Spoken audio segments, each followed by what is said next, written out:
Since we have a quorum and it is 11 o'clock, we're going to go ahead and call the meeting of the Del Norte Local Transportation Commission into session. Its regular meeting today, July 14th. It is 11, as I said.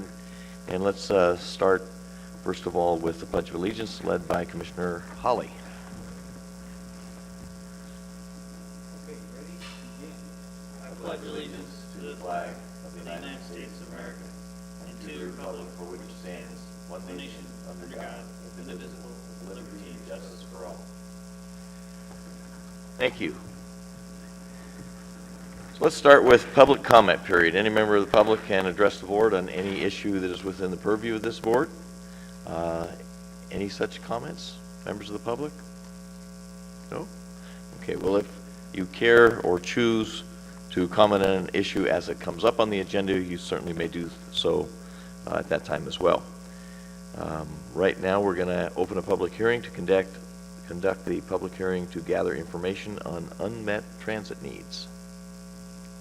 We initiated the public hearing in our last meeting. This is a requirement of the TDA, the Transportation Development Act. We've had 2 comments so far in our last meeting, and our next step will be to adopt a resolution affirming our unmet needs. The priority order, as recommended by the Social Services Transportation Advisory Council for unmet needs, is in order is non-emergency medical transportation, transit training, public information mobility, mobility management one-stop, after-hours transit services, and bus shelters at more stops.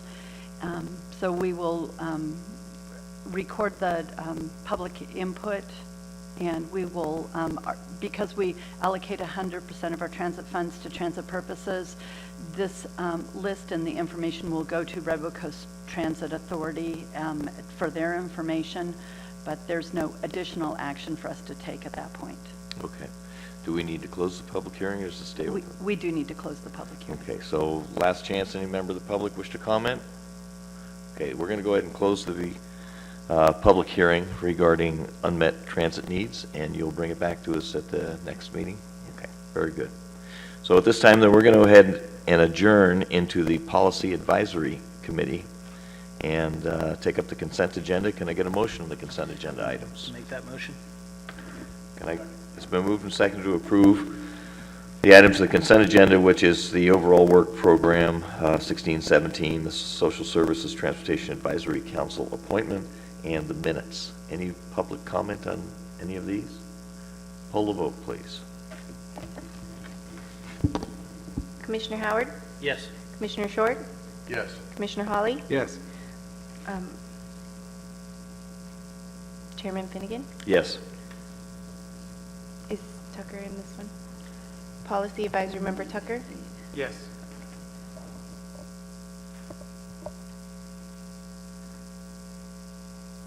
Okay, we're going to go ahead and go to policy and administrative issues. Redwood Coast Transit Authority Fair Overview and topics of regional transportation concern. Joe Rye has joined us for the meeting today. Joe is the new general manager for Redwood Coast Transit Authority, replacing Mark Wall. And we've had a series of topics come up recently regarding transit. I thought it would be a good opportunity for the Transportation Commission to meet Mr. Rye and for him to make comment on some of these topics. Welcome. Good morning. Thank you, Mr. Chair and Commissioners. Again, my name is Joe Rye, and thank you to Tamara for the invite today. I'm excited to be here. I've been working since late April in a transitional period, and then July 1st we officially completely took over from Mark, who retired from his duties at Redwood Coast Transit. So it's been busy. It's been a good transition, and I'm really excited to be here. I love the area, love the challenge. We're very blessed to have Kevin Heckman, who's with us today as well. He's our on-site full-time general manager for First Transit, which is our operations contractor. So Kevin's also new, so we have a very new team. Both he and I are new, but he's really talented. So we're really excited to have him on board, and we're doing some fun things already. Tamara asked me to update the commission a little bit on especially the fare structure, so you'll find that in your packet. One of the things I believe that came up during the unmet needs process was perhaps our fares are too high or too low or in the middle, but I think too high was maybe the comment mentioned. So I went ahead and accessed some data from the California Transit Association and then just a little bit of web surfing for other peer agencies. So you'll find a table there on page 3 or page 2 of the staff report that shows where the Redwood Coast Transit Authority fares, how they compare with other peer agencies. So, and bus fares are sort of broken down by demographics. So everyone has, in general, an adult fare, but then there's special discounted classifications for seniors and the disabled, and sometimes for youth or students as well. And then premium services such as commuter, long distance routes and stuff will charge a different fare, a higher fare usually. It's pretty normal. And that, likewise, that's how Redwood Coast is set up. However, you'll notice, like, if you look through the matrix on column 3, for example, Redwood Coast has no special discounted fare for youth or students. It's $1, same as it is for adults, which the dollar for adults is very competitive. It's way low, below the mean average of $1.65 out of this particular sample group. Our senior and disabled fare is 75 cents, which is also lower than the mean average of the peer agencies. But on the youth side, it's not such a difference because we don't have a special discount, so they pay the same fares as the adults do at $1. And whereas a lot of agencies do have a discounted fare, so the mean on that one goes down to $1.28. So that's an area that we could consider having some sort of discounted fare or pass for youth and students. The one thing that jumps out of the matrix from my experience and maybe backing up, I've been working as a transit manager in California for about 16 years at 3 or 4 different stops, mostly small urban, so very similar to rural, but it's interesting. I like the rural transition. It's going to be very exciting. So our fares in general are real low. The one place where they're not is the inter-county service, which is our Route 20 that is based here at Crescent City, but it serves up to Smith River and then down all the way to Arcata. The fare structure on that is pretty high. The cash fare is $30 for a one-way trip, and then $35 for a weekly pass. So basically, if you're going to do a round trip, that's what you purchase, and then there's an incentive to travel more than one time per week, which makes some sense.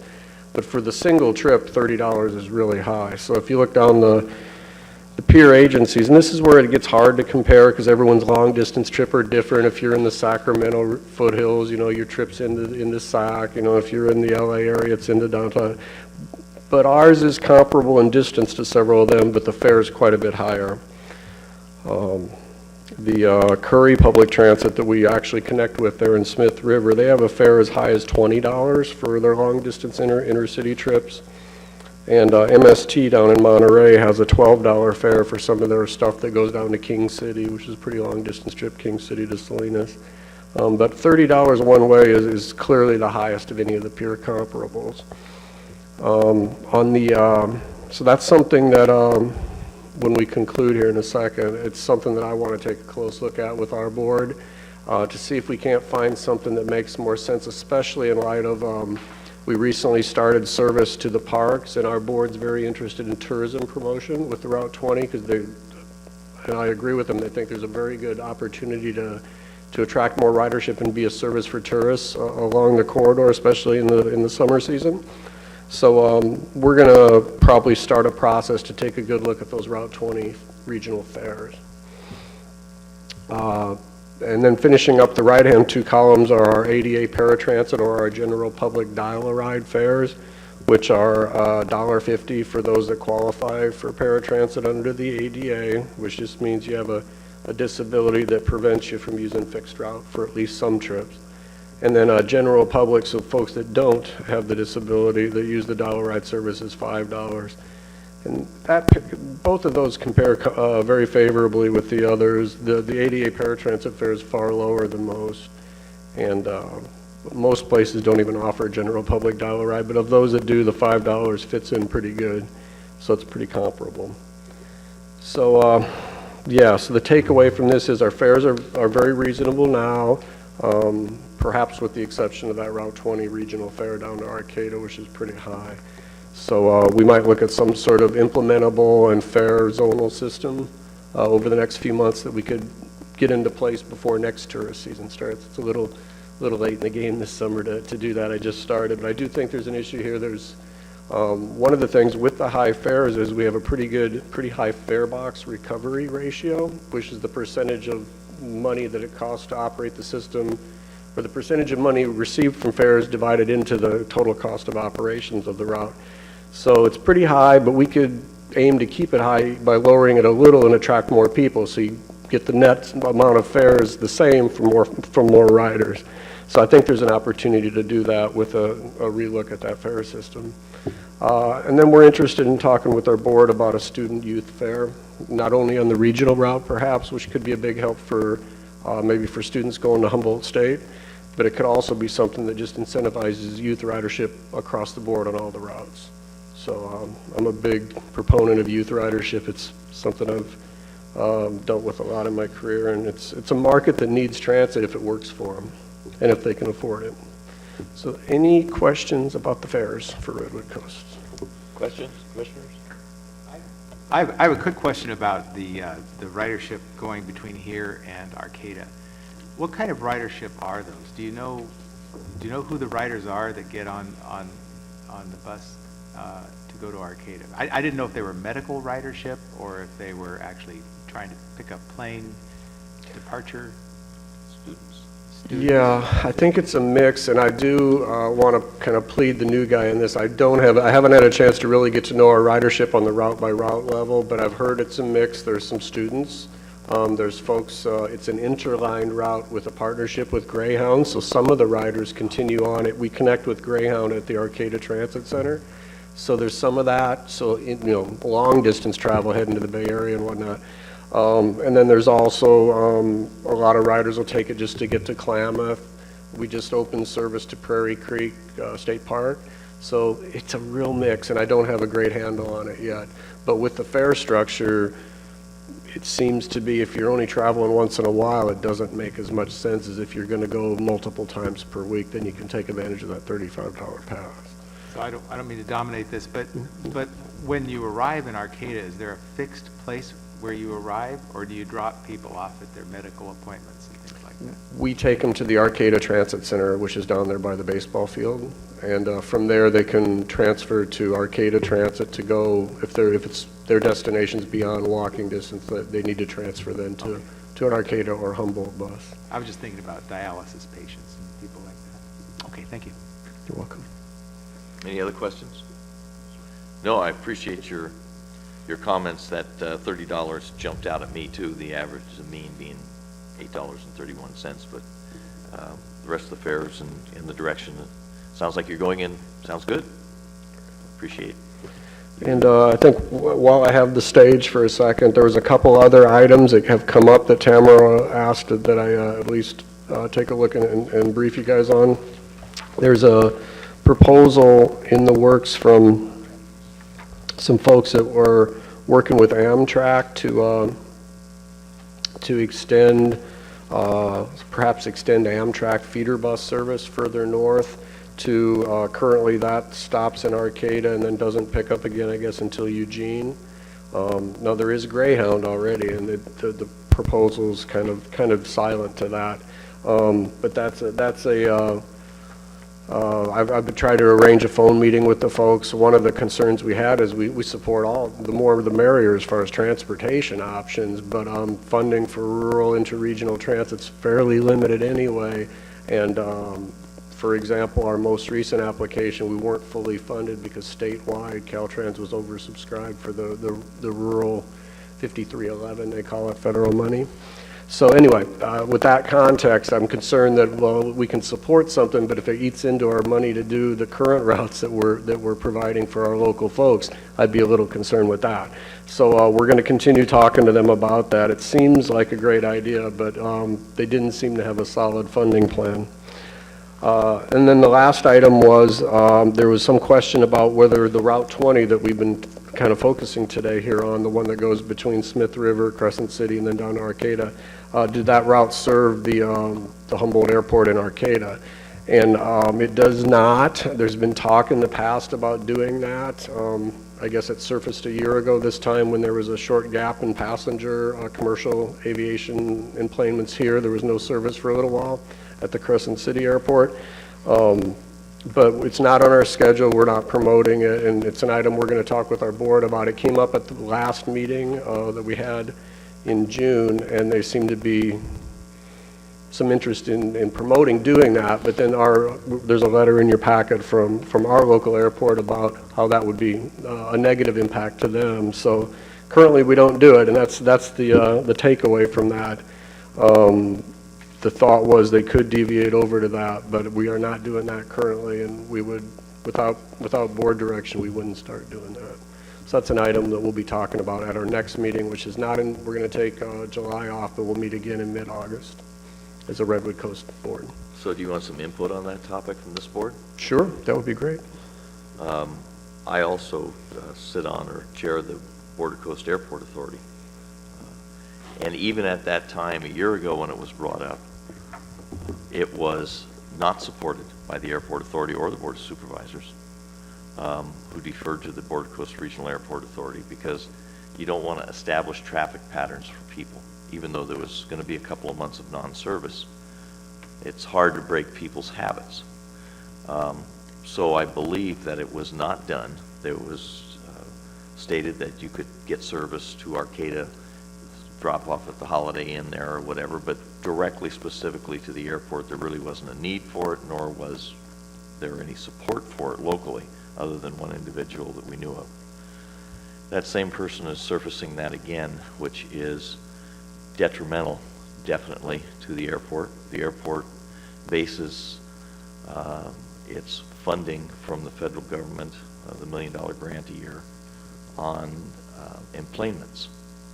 And any encouragement for people to not go and use this airport, but to bus them to another airport, is counterproductive to revenue source for this airport. Right. Not only that, but we feel that it is not an unmet need. I use air service a lot.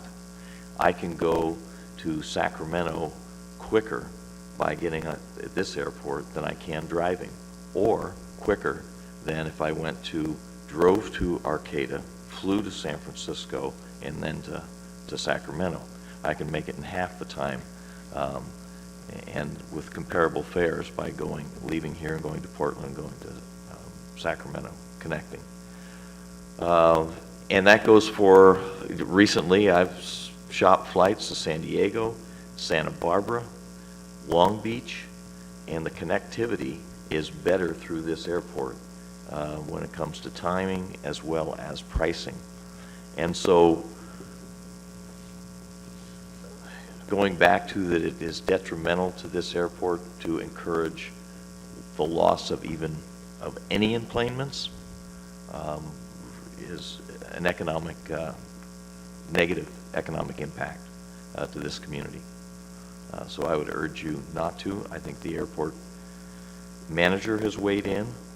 I don't know what drives this one individual to keep bringing it forward on your board, but I would urge you to squash it once again, as it was done in the past. Any other comments on this? No, I briefly reflect back on the chairman's comments. It is of utmost priority to this community to keep our essential air service. And as he stated, every last passenger that departs on a plane or arrives on a plane to that airport is critical to its survival. A little history I have something to add. Okay, a little history on this. Before there was regional airport, Border Coast Regional Airport Authority, when the airport was still under not only the ownership as it still is, but under the operation and management of the county, we employed a study from Meade Hunt as to how to proceed to best benefit the community and to develop our airport. We didn't know at the same time they were also working with Arcata Airport, but the report came back that what we should do was we should go to our airport, get on a bus, and use the Arcata Airport. This community soundly rejected that as well as that consultant, and that was 12 years ago. We certainly don't want to take a step backwards. Tamara? From the Transportation Commission's perspective, one of our obligations is to encourage regional travel and transportation choices in all sorts, and that includes our airport transportation. And I believe that the Transportation Commission has an obligation to support the Del Norte region's regional travel above the Humboldt County's regional travel. We all have our own transportation commissions with our own needs, and our choices are limited by our location, and I think that we need to continue to support our choices within our own region for travel. And so that's the regional travel perspective of the Transportation Commission. Now, I don't know, here, I'm not suggesting that you do this, and maybe if a person locally wants to go to our airport, they could use Dial-A-Ride. I don't know as if there could be a schedule on your route to go to the airport to service our area, or even more specifically to have talks with Curry County and their transit system, because half the ridership at that airport and a member of the Border Coast Regional Airport Authority is Curry County and Brookings, as the city of Brookings as well. So, as well as the Tallawahdaini, Smith River area, as well as the Brookings area. So, I would think that we would be looking towards gathering the ridership north that wants to use our airport rather than trying to encourage people from our area to go south to use their airport. Anything Makes else? sense. And I can look into it, because I did Great. notice we really don't serve, we have a route fairly near the airport, but we currently don't go in to our airport. So let me look into that and see if there's Sure, enough yeah. running time in that. And I talked to the airport manager, he wasn't sure if there was demand, but he liked that idea a lot better than the other route going to Arcata, for sure. And I don't know if there is demand, but maybe the Curry connection can help you with that too. Yeah, that's a good idea. Great. I haven't looked at this for a long time. How many trips are made a day? Just the one? How many times do you go to and from here to Arcata? There's currently 3 or 4. Oh, are there that many? And there might be one more, hopefully, in the near future. But yeah, Okay. there's like 3 or 4. Because I was thinking there was one, and it'd be real hard to make connections with one trip. Okay, thank you. Well, I appreciate it, and welcome to your new task. Thanks. It's great to meet you guys. Thank you for the invite. Thank you very much. Tamara, anything else, or do you want to roll right into discussion items? Yes, please. Okay, then why don't we go with discussion items? Last chance grade? Oh. No, that was D, Redwood Coast Transit Authority Fares Overview and Topics. Did you want to comment on that? 4D, Yeah, the meeting started at 11. okay, we're at 4D.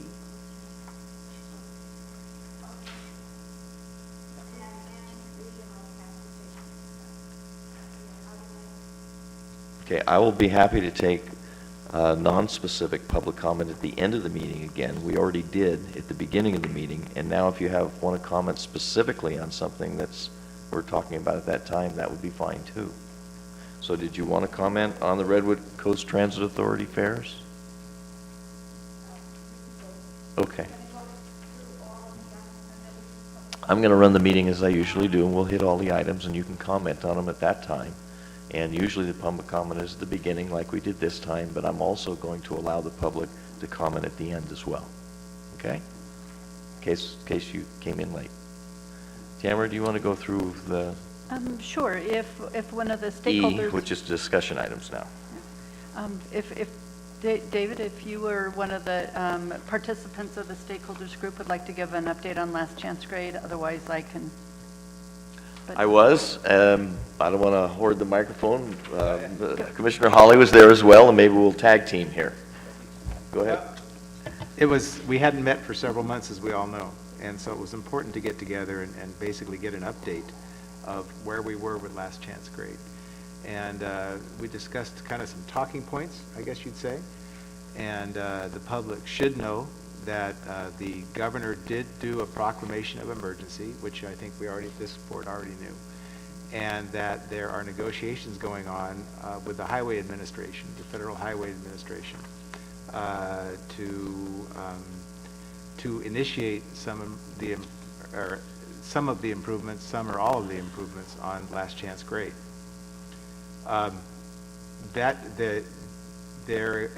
The Highway Administration is asking for some additional information from Caltrans, which they will be providing, and they've already started doing some of the work that they anticipate will need to be provided in order to improve the chances of Last Chance Grade funding. So there's a meeting, I think, that's going to be set up within 30 days, and we'll know much more at the end of that time as to, what the outlook actually looks like. But I think it was a good meeting. It felt good to know that a lot has been moving along, and I think what we heard over and over again was a discussion about the complexity of the Last Chance Grade project. And they even brought up that it's a World Heritage Site going through those redwoods, and that the United Nations need to be contacted when you actually put a route through. So anyway, there's a lot to be done yet, but things are moving along, and despite its complexity, I think Caltrans seems to be absolutely committed to seeing this happen. So, Dave? Yeah, no, it was a necessary meeting, and we were trying to be able to come up with something to report something out without going too far in depth to something that might cause us some grief, because there's a lot of moving parts going on, and so some of the thing like Commissioner Hawley said is, yes, the emergency declaration by the governor, that really opens the door to the ER dollars. They're working with Federal Highways in Sacramento, who's right on the same points with them. There are other divisions. There's one in Colorado, and then there's one in DC, so it's going through the steps. But Federal Highways in Sacramento is lockstep with Caltrans right now. They have 3 projects that they're going to begin. Oh, I forgot. Some of those as a result of the emergency, and then some was ongoing anyway. It's going to be 2 walls south of wall number 3, and then they are also going to have another extension there. And it's going to be a sizable project over the period of the summer, and dollars, some of those will come out of emergency funds. The meeting, the very important meeting scheduled within a month, and it's described as a high level, to agree to formally move forward. And that will involve probably more than just the team in Sacramento, but that's necessary to allocate. Remember, when we were talking about the emergency response, there's $100 million, a cap on that. That's the money I think that they're trying to target to really move forward, say with some of the environmentals. It can't be understated that the PSR that's issued, the book that we were given, that's a couple inches thick, it's available online now, but it really allows a project to be off the shelf ready. I mean, a lot of times federal funding or funding is available, but you have to have a ready project. Well, now that's there. So there's also, we talked about real-time monitoring in place, but there are several different working groups. We're just the advisory group. There's also a biological resource working group that is working on some of the things that will identify early on if there is something that is, and I forget what the terminology was, but if something, a fatal flaw in one of those plans, that would mean it would be a taking of a federal endangered species that couldn't be mitigated. In fact, you can't mitigate the taking of some of those. Then it would automatically wipe that one off, say if marble murrelet or something like that. But a lot of that work, the public thinks that Caltrans is waiting to do this, but a lot of it has to do with the partners that are on those working groups, like the tribes and parks, that are already doing that. They're already aware of what's there on the ground. So I think within the next month, there'll be some more news coming forward as far as some allocations to formally do in parallel tracking, not only some to delineate the preferred, or not preferred, but routes that would be allowable before then you go through this NEPA and CEQA process of public input to see the desired route, but to try to really knock off those ones that for environmental concerns or geological concerns couldn't be allowed anyway. So a lot of stuff going behind the scenes. We tried to come up with some points that we could report out, and there's a bunch more that can't be reported out because it's a work in progress. So. I would say the Biological Resources Group, as I understand it, is a really unique group to be happening before a funded project. They're actually getting ahead of the curve, and those that are frustrated with how long this takes, this is a huge step forward, so that hopefully we'll save some time on the other end. I think the other thing is that the group doesn't know exactly when the next meeting will be. We're going to see what the results of this high-level meeting that's going to occur within 30 days between Caltrans and the Highway Administration, and that will dictate, what kind of support or advocacy may or may not be necessary at that point. Is that? No, you're exactly right, and I think that, what has been understated is the cooperation between the agencies and the amount of agencies that are involved. And when you report out about cooperation between agencies, then some people like it and some people don't like it, so you got to be careful what you say. But I mean, coastal usually doesn't weigh until the end, and they're involved early on. Water quality, water resources involved early on, and that's what they are so far ahead of where they were in any other project. I think Confusion Hill is the one that comes to mind the most. That it's astounding the work that's being done. So. Oh, there was one more thing. They're redoing the economic report. Remember, we took a look at the economics, and they're going to include some of the impacts to the region, not just the Del Norte region, but impacts to Curry and other adjacent counties, which will, help the case, I think, for the. Right. Well, it's also more realistic. Mm-hmm. I mean, it's not a road to Del Norte County. So that should be done this month as It's- well. Yeah. Okay. But, and to be clear to everybody in the audience and anybody listening in, the project study report was posted online. If you Google last chance grade project study report, it'll come up, and it's easy to find. It's downloadable in several sections, I believe, and so it's somewhat manageable. And if anybody has trouble downloading it, they can give me a call and I can provide them with the document on a CD. It's easy for me to do. So if the document seems unmanageable from whatever kind of internet access you have, you can get it from the library, downloaded onto a CD at the library too if you want to do it yourself. But I can, make the document available on a CD to anybody who needs them. The printing of the documents is really quite expensive. I'm guessing it's likely over $200 a document to print. So, just providing piles of copies to them is not, anybody is not realistic. But I wanted to be clear that the project study report was done, it's released, it's available to the public, and if anybody has trouble getting a copy, I can help with that. The other thing that this is an emotional issue for a lot of people, and there's actually some people that are frightened of going across that road. And they're frightened of a complete failure.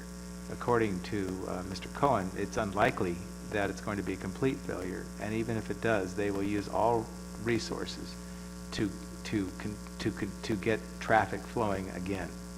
I mean, at least emergency traffic, it won't be months, as I understood it, probably, that they would have to cut into the wall temporarily and get that going. So he just wanted everyone to be reassured that Caltrans' top priority is to keep the traffic moving. Mr. Howard. If I may add, it was a unique conversation yesterday as one of the county committees that I sit on, which is the Mill Creek Advisory Committee. It's the first time it's met in almost 2 years, it appears. This topic was agendized, and the biological assessment team that you're referring to actually brought comments forward specific to mitigation dollars associated with the project in the future. from impacts essentially associated with maybe old growth and some of the endangered species, and how those mitigation dollars may transfer essentially into the Mill Creek watershed. And although that's good for that investment to take place in the Mill Creek watershed, as it appears to be unraveling as we speak, what I did encourage the group to consider, if the advisory committee were to weigh in on what the possible mitigations would be, whether it's in the Mill Creek watershed or adjacent, is to not to slow the process down. And so my hope in your guys' communication through your advisory committee, you could continue to pass that message on, that they make comment and suggestions, but do not hinder the process by trying to find all these projects to mitigate. Thank you. And along that lines, the reason that report is so thick is it's just not a report to stick on the shelf. That is actually project ready. They could use that as a basis to seek funding, and will, and are. But I want to, and the irony of it is one of the routes that is delineated, I know some of the public's weighing in saying, let's just take the quickest, cheapest route, is probably not going to be the route after the environmentals are done that they take for one reason or another. That one of the routes that's delineated is one we really didn't want to consider, which is the longest route, which comes back down through the Mill Creek acquisition and to Hamilton Road, using some existing infrastructure there. So it was interesting. I should also say, when I was talking about all the agencies that are involved, is why this is so critical, and the communication between those agencies is so critical, is anytime there's money available, agencies compete just like anybody else. And OES was the conduit to get to the governor's proclamation, because it was an emergency proclamation, but maybe they would rather see money used for another emergency project rather than a transportation emergency project, that type of situation. And it was again pointed out that when individuals work outside the purview of their own authority and take it upon themselves, especially when they're elected officials, to contact some of these agencies, we almost lost this project because of somebody saying that to high-level OES, that I have a 5-year plan and we can suspend NEPA and CEQA, and boy, when they heard that, it was just like, you are not going to use us to circumvent environmental law and environmental process. And Caltrans had to really do some high-stepping and some fast dancing to convince them that this individual and this group did not represent the community or the interest or direction of Caltrans or of the partners of our working groups that had already gained consensus on what process to follow. So if anybody in the community wants to know what's going on, talk to the members that are available, or to Caltrans. Go online and read what's there, but please do not take it upon yourself to think that you can call the head of an agency or the governor's office with your plan. It should come through the proper channels.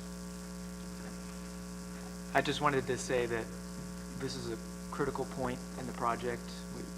As Tamara mentioned, the project study report, we've had a lot of meetings with the Federal Highway Administration, and up until this point, those are just meetings. Now that we have a project study report that outlines the scope, schedule, and cost of different alternatives, they, start to take us more seriously in terms of negotiating, moving forward with a project, because they need to know what the costs are. Most of the conversations have just been, with the Western Division of the Federal Highway Administration, but ultimately this is going to have to be approved by Washington. And so it's much more important now that we have something that we can take to them and say, here are our costs, this is what we're trying to do with this project, this is why it's important. So I just wanted to reiterate that up until this point, everything that we've done is just going to contribute to pushing this document forward to initiate a project. So I think Tamara mentioned how to Google. If you're not as familiar with Google, if you go to the lastchancegrade.com website, in the upper right-hand corner is a link to the Caltrans website, and on that website is the document. You can download it there. I appreciate your comments. It's a substantial document, and it is the next step. And while Federal Highways, local, Sacramento, West Coast, everybody's on board, yeah, the next step is, I guess, the region, well, not the region, but I guess Colorado, and then DC. And as in any agency, once everybody agrees at one level, it goes to the next level, and they have some more questions and want some more documentation, and that's, I guess, where we're headed now. So, good work by Caltrans on this. Excellent job by everybody. Anything else? Okay. The meeting that's happening between highways and Caltrans, are the stakeholders invited to that? Oh, No, No. no, it is the head of Caltrans, the governor's office, the head of Federal Highways. I'm talking, it is so far up the food chain now that we just, they report out to us and let us know, and that's about it. Thank you. US Highway 199 Elk Valley Crossroad intersection, we have a roundabout scheduled there, do we? No, not at this time. Okay. I have been working with David Morgan. We've had a few conversations. He is preparing a report that wasn't ready for this meeting or this agenda, and so we'll continue this conversation in the next agenda. My understanding from our last meeting is that we'll keep this item in our discussion items until we come up with some kind of conclusion or answers to the questions that were presented in the last meeting. Good. Okay. Yes, please. So yeah, I talked to David Morgan this morning. He wanted me to share that a radar feedback sign has been put in place with the 45-mile-per-hour advisory. So when you're transitioning from 101 to 199, it's a highway-to-highway facility, and so typically people are traveling at a higher rate of speed, and so the feedback sign is a way to try to tell people that they should slow down, and the 45 is giving them an idea of how fast they should be going in that area. So I appreciate that, and I can verify that it does work. Yeah. I'd also like to encourage, as I know the number of bumpers and glass is accumulating in that area from the number of collisions that take place, but after watching that intersection for quite some period of time, if you could help close or extend the visual gap would be outstanding. So as you're crossing south to north across that intersection, you've got about a 2.5 to 3 second window depending on how fast the traffic's coming, and there's a lot of vegetation that's blocking visibility as you look west. If Caltrans could help open up that visual corridor, it might reduce the number of collisions there, because people look up, look down, but as they look up, they go across and don't look back again. It's that quick. It's literally 2.5 to 3 seconds. And I'm not sure if your right-of-way encompasses some of that out-of-control vegetation that's right down there on that corridor. I'll take that back to David Morgan and our traffic safety unit to see what we might be able to do. I'm going to be out actually in that area later today, so I can take a photo of what's there and just send it to you, and that'll probably help explain. It's part of the concern, what happens when the vehicles are coming west. I mean, they have like 3 options as they go back that way. And I see people do this, especially the tourists are doing this dance with their cars. I don't know which way they're going to choose to go, because they don't have much warning. And there's looks of concern as I pass these folks. The one yesterday, it's crazy. They're coming around. There's incoming traffic from the east heading towards Crescent City. There's traffic heading into the Redwoods. There's traffic lined up on the intersection. And one individual who's lost decides to do a U-turn right in the middle of that intersection. And I thought for sure I was going to see a 5-car pileup. And it's just crazy. People are just, they have no idea how to negotiate that intersection. I'm not sure why. Well, They were from Idaho. and I know I've been around a lot of roundabouts. I know they're expensive and they take a lot of room, but that spot there would be absolutely perfect for one. There's enough room, there's enough different directions going on there. It's hopefully if Caltrans can look at it and find some, I know it's expensive, but might consider it. Safe system call boxes? I am in the middle of preparing the Safe System Call Box Annual Report. It's a report that I produce every year. And I did something a little bit different this year for the report in that I drove and tested every call box.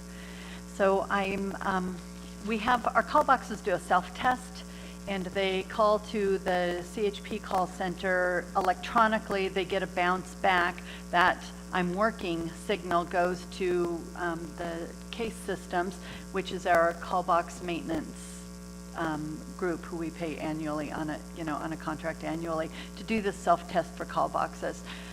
So with everything checking good, I would expect that all of our call boxes are working, but that indeed is not the case when you drive around and you test every call box.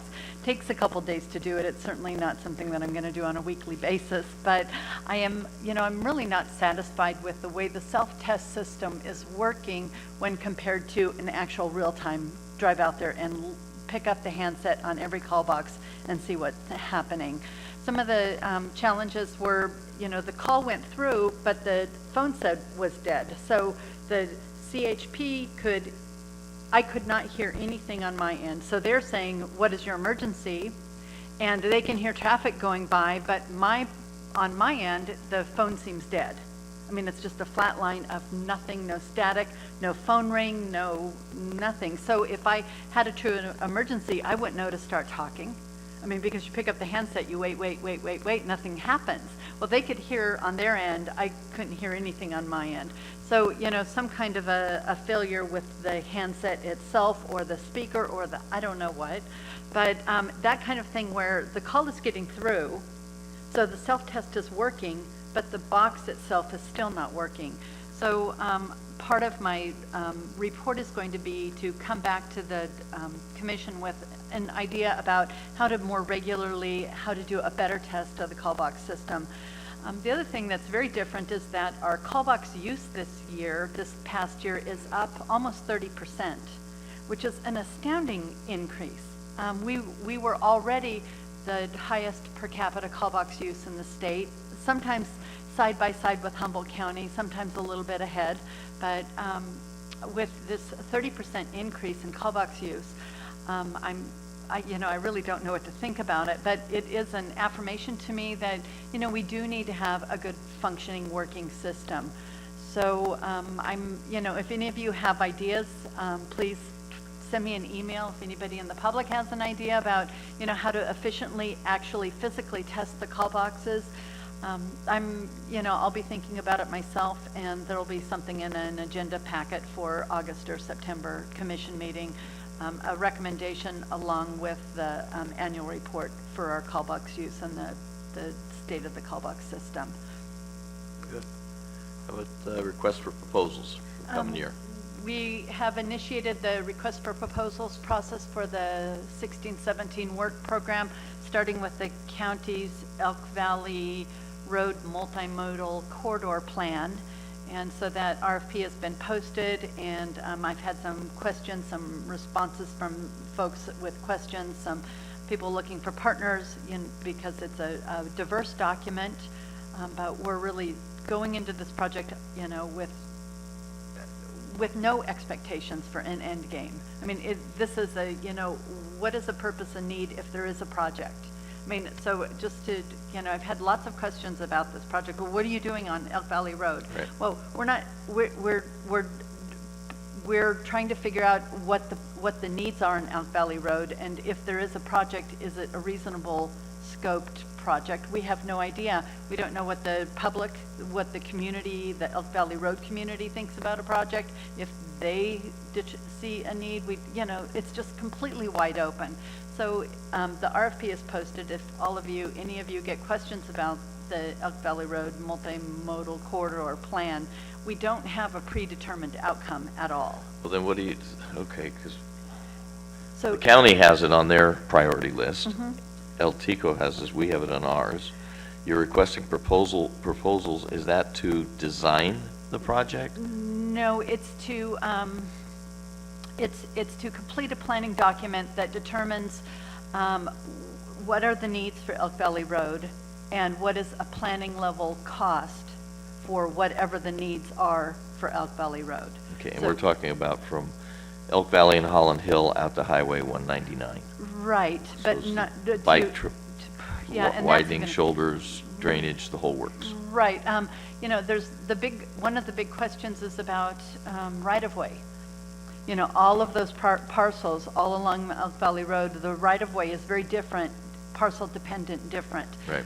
You know, what is the right-of-way costs for a project, should we have one? What are the drainage impacts? What are the, you know, I mean, it seems like on the surface, can't you just put in some bike lanes? But when you start taking a solid look, it's a little bit, you know, it's like, whenever you're saying, can't you just with a transportation project, the answer is generally no, you can't just. And Well, so- it's the same, we had to do that, you're talking about phase 2 and phase 3 of what the first phase was Elk Valley Road from city limits or from Highway 101 up to Holland Hill. And we had the same issues, drainage, sidewalk, curbs, gutters, turn lanes, Right. acquisitions, yes. But I've had questions that are essentially, what's your predetermination? We don't have a predetermination. That's why we're doing the planning document. So, but just to, you know, if it comes up in any of your individual meetings, there is no predetermined end. There is no goal of the document to something. That's what the purpose of the document is to find out what the needs are. Okay. Basic scoping. Sidewalk management, The- education? The sidewalk maintenance education program is in, an update is in your agenda packet. I just wanted to include it. This is a very small project that the Transportation Commission funded with the City of Crescent City. Things are progressing a little differently from their original plan, and I wanted to present that information to you and make it public. If the city needs to give a presentation, they're willing to do that, but I let them know that I didn't think it was necessary at this time, but that a general written update is just fine. Okay. Commissioner comments, reports? Mr. Howard? I have two. Attended a Smith River Neighborhood Watch meeting last night, and I did bring to Director Layton's attention at one of our last meetings specific to the Dollar General store and a concern by our Community Development Department and the majority of the Smith River citizens right now for a turn lane to be considered by Caltrans for specifically northbound traffic on 101 into that new Dollar General site. I'm not entirely sure how that was worked out of the planning process, but it really truly needs to be considered. Again, last week, another not a head-on, but a rear-end collision there as somebody was turning into Denny Lane, which is not even a quarter mile above that. Not sure what's going on there, but we continue to have repeated accidents at that location, and Caltrans probably does need to reconsider, and I'm not sure where they're at with that step. But David Morgan reported back that he's taking a second look at it, but I haven't heard any conclusions from his second look. Could we follow up on that, please?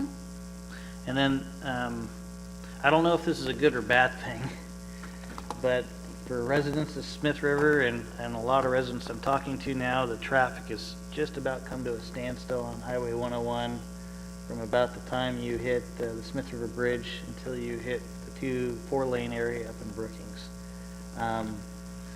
It's definitely makes me happy because there's a lot of people in the community this time of year, and that's probably what's causing the slowdowns, but at the same time the congestion is just outrageous. My wife is now refusing to drive to Brookings during the day because of the length of time it is taking to get there. with Think the of how amount much traffic. money that's saving you. Yes, exactly. Don't, you didn't see the smile on my face. Would that be partly the traffic calming effort that was made up there? Yeah, I was talking with CHP Officer Navarez last night. He patrols that area regularly and is also a Smith River resident. Specifically, the traffic calming is causing a lot of that congestion to occur because once you slow traffic down, as much as it slows traffic down, it never recovers from that point. And so you just get an endless line of vehicles. So, Chris, I have a question. Would it be appropriate to get a contact information from the safety group, the Smith River Safety Group? Yeah, absolutely. Smith River Neighborhood Watch. Neighborhood Watch, Yeah. okay. And Joni Forst, Okay. and I could give you her contact. This was a hot topic of discussion last night. Okay. Thank you. Mr. Hawley? I have nothing. Okay. Nothing for you, sir. Nope. And I think you already heard from me. So with that, I'm going to entertain any further public comment. Anybody have any comments from the public? Yes, please.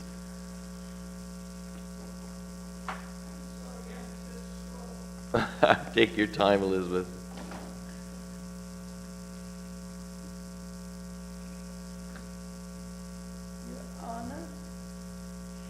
Your Honor and honorable members and madam, I'm Elizabeth Burrows and I speak for the seniors. We still try to get the one-day emergency.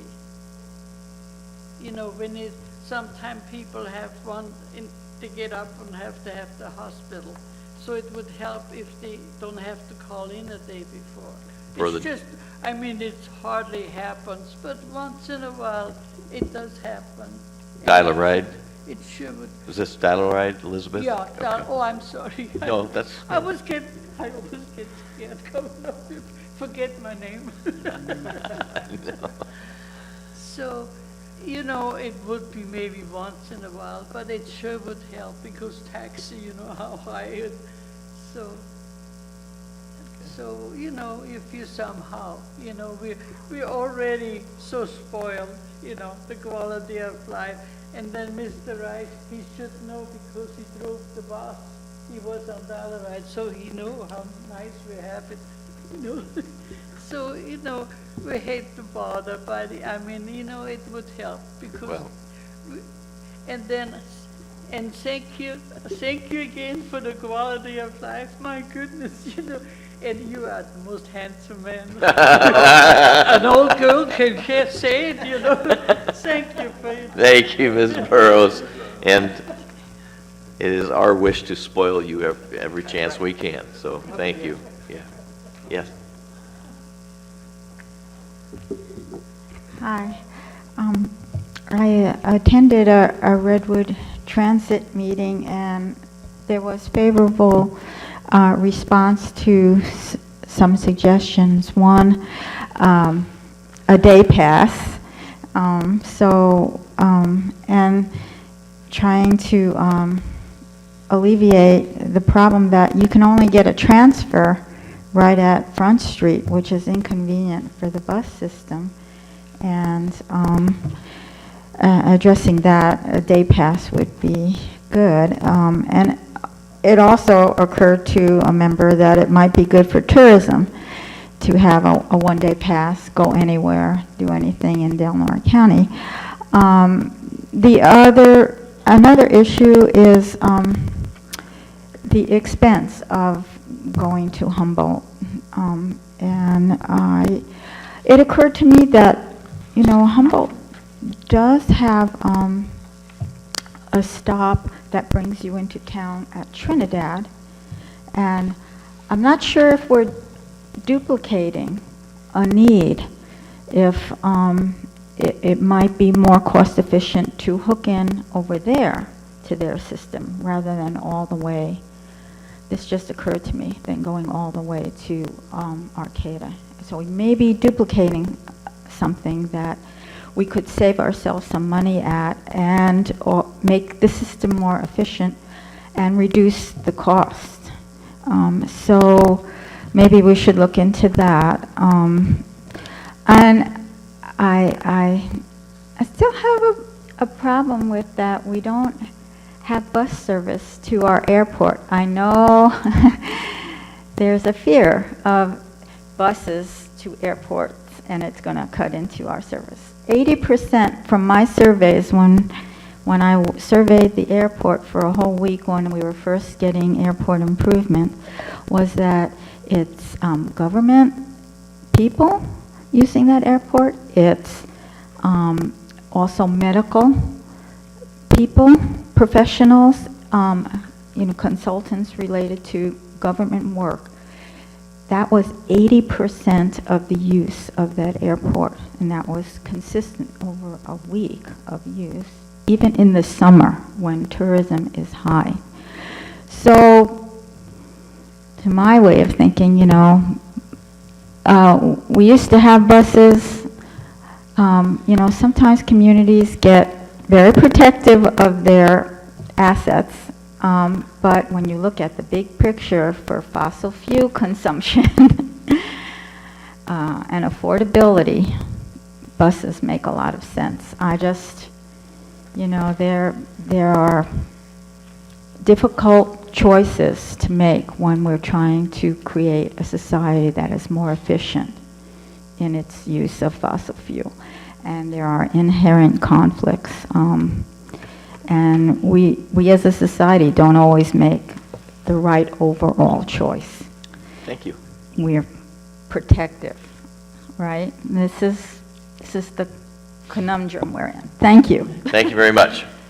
And you'd be happy to hear that just before you got here, well, actually, stepping back a bit, that Joe Rye from the Redwood Coast Transit Authority is here. We did have a nice conversation with him before you showed up, that we had talked about everything that you had talked about as far as day passes, as far as the cost to go to Humboldt County. We had not talked about the consideration of Trinidad versus Arcata. We also talked about bus service to our airport. So we covered it. Thank you. Any other public comment? All right, then we're going to go ahead and take action on the recommendations of the Policy Advisory Committee. Can I get a motion, please? A motion? And a second? Moved and seconded. Any further comment? Any public comment on the actions of the Policy Advisory Committee? Poll the vote, please. Commissioner Short? Yes. Commissioner Hawley? Yes. Commissioner Howard? Yes. Chairman Finnegan? Yes. And with that, I'd like to thank everybody for their participation. We are adjourned until August 11th at 11 o'clock. Thanks very much.